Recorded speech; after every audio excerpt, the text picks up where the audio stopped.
নমস্কার বন্ধুরা, শুভ সন্ধ্যা। গল্প ও কবিতা চ্যানেলে তোমাদের সকলকে স্বাগত। আজকে এসেছি জয় গোস্বামীর লেখা মালতীবালা বালিকা বিদ্যালয় কবিতাটি আবৃত্তি করতে। কণ্ঠে আমি মিলি সরকার। বেণীমাধব বেণীমাধব তোমার বাড়ি যাব। বেণীমাধব তুমি কি আর এখন আমার কথা ভাবো? বেণীমাধব মোহনবাসী তমাল তরুমূলে বাজিয়েছিলে, আমি তখন মালতী স্কুলে। ডেস্কে বসে অঙ্ক করি, ছোট্ট ক্লাস ঘর। বাইরে দিদিমণির পাশে দিদিমণির বর। আমি তখন নবম শ্রেণী, আমি তখন শাড়ি। আলাপ হলো বেণীমাধব সুলেখাদের বাড়ি। বেণীমাধব বেণীমাধব লেখাপড়ায় ভালো। শহর থেকে বেড়াতে এলে আমার রং কালো।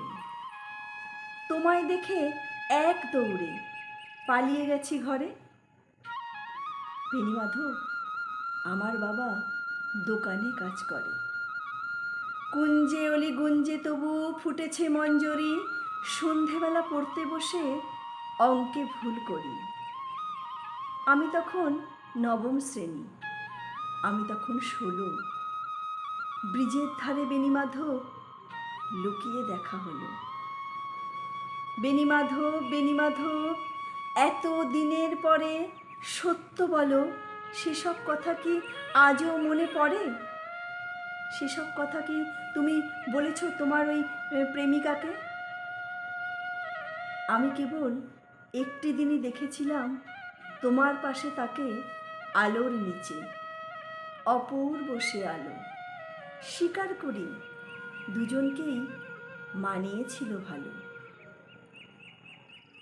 জুড়িয়ে দিল চোখ আমার, পুড়িয়ে দিল চোখ। বাড়িতে এসে বলেছিলাম ওদের ভালো হোক। রাতে এখন ঘুমাতে আসি একতলার ঘরে। মেঝের ওপর বিছানা পাতা, জ্যোৎস্না এসে পড়ে। আমার পরে যে বোন ছিল চোরা পথের বাঁকে মিলিয়ে গেছে। জানি না এখন সে কার সঙ্গে থাকে।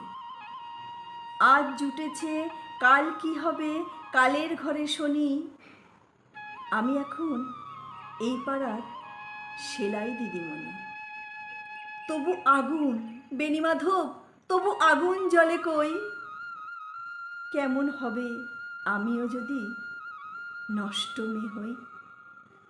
আমি যদি নষ্ট মেয়ে হই কেমন হবে?